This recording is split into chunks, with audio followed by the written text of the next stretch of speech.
everyone, and welcome to another Anthology movie review. Tonight, I will be reviewing the first movie in a series of films, which is from Amateur's Productions. The movie to follow was Torture Garden, The House of Drip Blood, Asylum, Tales from the Crypt, The Photo Horror, and From Beyond the Grave.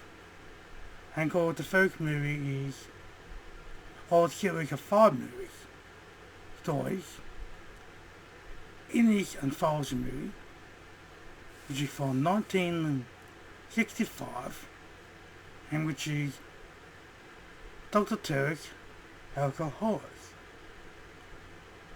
And this story is basically told through a mysterious Dr. Shirik, known as Dr. Terror.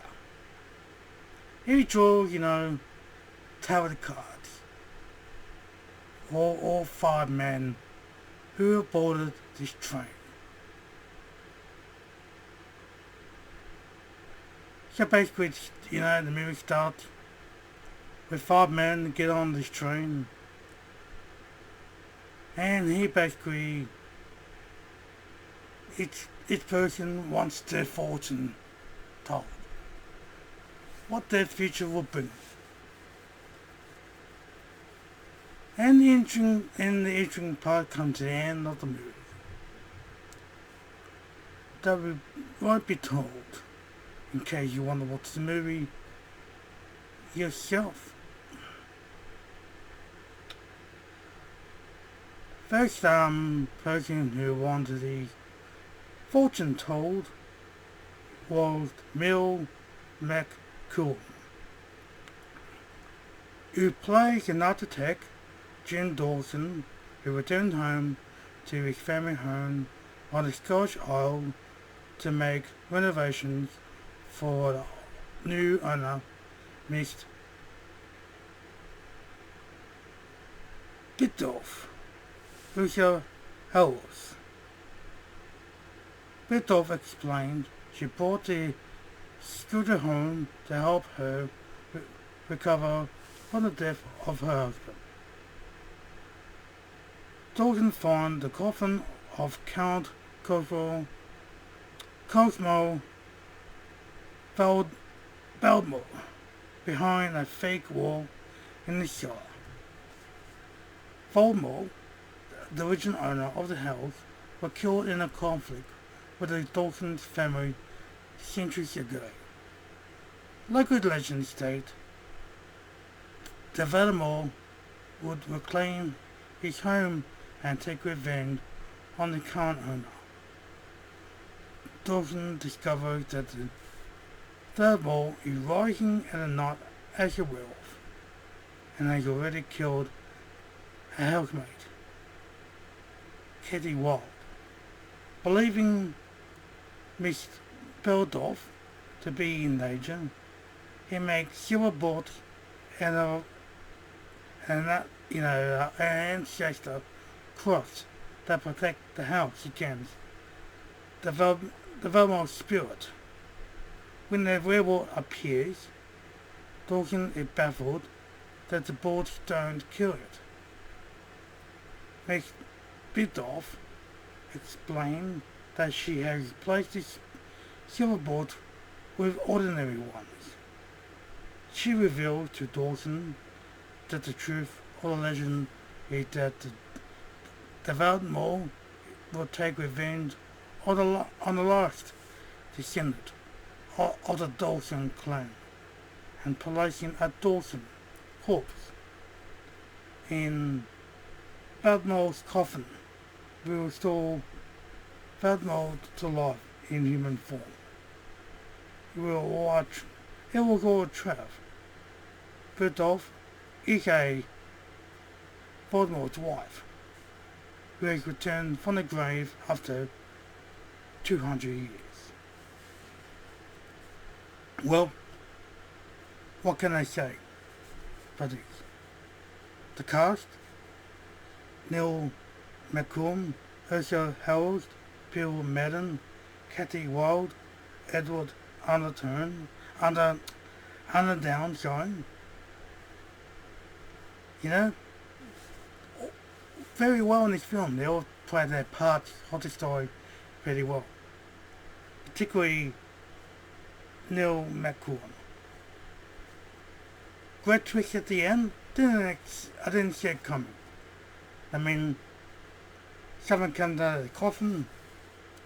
It's very werewolf, you know. You know, he makes his bullets to kill the werewolf. And he'll be tricked by the lady of hell, who turned to be the werewolf's wife. Quite interesting way to end the story. Very well done. Shame you don't actually see the actual werewolf. All kills, but the story told quite well. And a good idea in the first story. I'll give it a 7 out of 10. Creeping Vine is the second story. We have the second guy on the train, Alan Freeman, who plays Bill Rogers, and his wife and daughter, Annabelle and Sarah Nichols, return from the holiday to discover a fast-growing vine in the garden.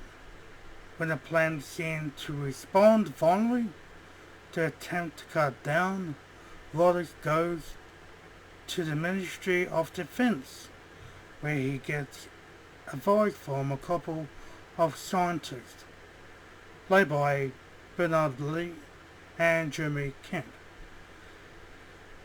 The camp becomes intelligent and homicidal tendencies towards any threat to existence. Once again, to the fault in this, I actually thought this actually quite interesting story. Something I've never really seen before. Plants that defend itself. Quite interesting. Kill anything that tries to more or less hurt it. Like the dog and one of the scientists. And the plant, decided to trap the owners in their house until one of the scientists figure out that fire can, somehow scare it away. Move it aside so he can get out of the car and get some help. Of course, we find at the end that somehow the plant knows how to put out fire as well. Quite an interesting story, The plant says, the antagonist of the story. Different. Quite an interesting story, I want to mention. Case did a good job. Good practical effect. By puppetry work used in this. I thoroughly enjoyed this. So this is another 7 out of 10. Next up is Voodoo. The third guy on the train, Roy Castle. Played by Biff Bowie. He's a jazz musician.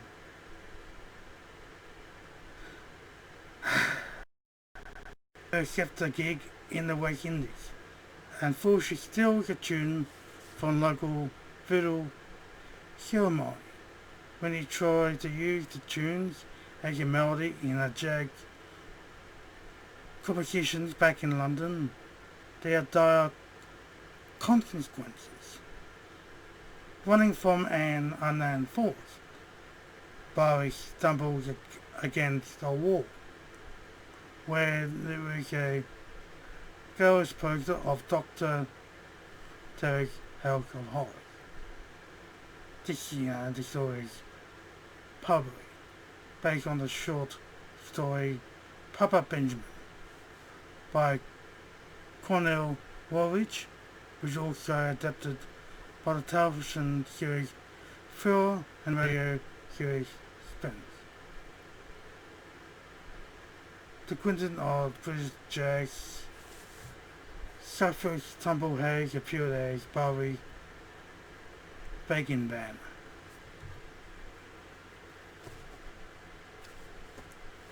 The story unites Roy Castle, Biff Bowie, Kenny Lynch, Sammy Conn, Harold Lang, Roy Sean, Christopher Carlos, Vime, Thomas, Patsy, Aidan, Bambella. Quite enjoyed it, it's quite different, It was worn, not to steal from the voodoo ceremony. Dice consequences will, take place, when it's played or and then forth is shown to blow up, wind is make everyone leave the place, scatter everything all over the place. And it basically the person who did the voodoo ceremony himself came to get the actual writing of the music back, where with the story in. Different part of the records, of the story. Not much happened in this. It's because nothing really happens. No kills or anything. Kind of important story. I can mention the weakest one. I can't see where money will go in it. Probably use it for the win and stuff. A 5 out of 10 for this one. The fourth story is Disemboweled Hand, which I find the best one. Complex art critic Franklin Marsh, played by Christopher Lee, seems small concern regarding the investing with than art himself. Painter Eric Randall Michael Gould bears the brunt of his own much strategy, but it gets by humiliating for the critic publicity. When Lander takes it too far, Mark responds by driving over in his car, causing Lander to lose one of his hands. Unable to paint anymore, Lander commits suicide. Marsh is then tormented by the disemboweled hand, which seems immune to fire as well as the attempt to contain, leading to Marsh's eventually blind car accident of his own. Of course, I more mentioned stars Christopher Lee, Franklin Marsh, Michael Goff, Eric Landau, Aisha Blair, Pretty Girl, Judy Conwell, Nurse, Inga Ross, Surgeon. Why I like it the most? Why? Because it's actual violence. And actually some funny moments as well. The find occur when Franklin, he's, was human, after being humiliated, he was humiliated by one of the monkeys, orangutan or chimp or what it is, was the painter of one of the painting than he actually was, but he got embarrassed by, the people who, he was trying to click with. And, Michael Gove, draw cut off the chin. Enraged, Frank went to run over him. And he can't get run over. And wake up Monica hand. And he shot himself. He didn't actually see the gunshot, but he see the gun go off. And we see the severed hand for the rest of the story. Until, Franklin crashes and makes himself blind. It basically ends the story. Good effect. Christopher Lee was really stole the story. He was so good in this. Like he is in most of his film. He was, you can say he was a real jerk to do what he did to the other guy. We'd let him to kill himself. He didn't right because he can't come after him and causing him to nearly kill himself a few times. Quite interesting. Quite funny as well. I mean, he tried to burn it, bury it, and other type of things, But Andrews kept on coming, crawling after him. Might be a thing from Adam family. But more gory, looking. But the hand gets more gross looking as the story goes. Of course, in 1965, I get to going and make it look too gross looking. But when the hand, it was all charred and, from the fire, it looked a little more creepy looking. And get stabbed by a knife. Like I mentioned, this is the best one. So, 9 out of 10 for the story. One, shortest one. Actually, the demonic one as well. I actually find it just as good as the disembodied hand. Vampire. The last person on the train. Dr. Bob Caldwell, played by Donald Sutherland, returned his home in the United States with his new French bride, Nicole Jennifer Jane.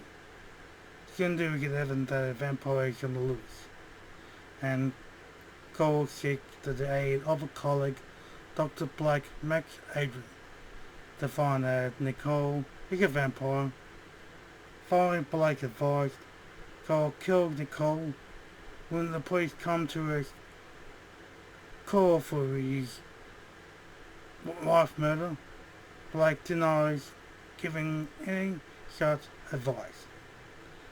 As the police take Cole away, Blake says to himself that the town isn't big enough for 2 doctors or 2 vampires. And returns to Batman, flies away. So for the story, vampire goes out at night. There's a young boy, found with fangs in his neck, that will make the Doctor Blake, think they were a vampire. Then, eventually found out that his wife was. Can't mention to kill him. Killed her. She does. I mean, Blake's a bit of a jerk. What he does,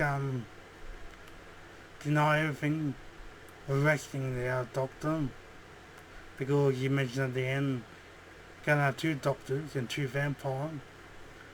So I gave rid of, he basically killed 2 birds with 1 stone. Get rid of the doctor and get rid of the other vampire.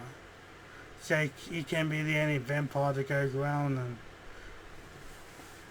sucking the blood of the town, more or less. What an interesting story.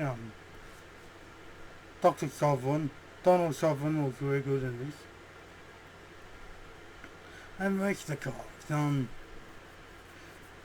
not very much fun, though you don't see any real text or anything. But then the vampire bat just looked pretty silly. Kind of looked like something from the 80s. Something from the 60s and 50s, The bat actually looked like it was flying, just like it was just moved around by a string. And they killed, rocking guys, so quite tame, but they had an interesting story. So this one was 8 out of 10. So when we work out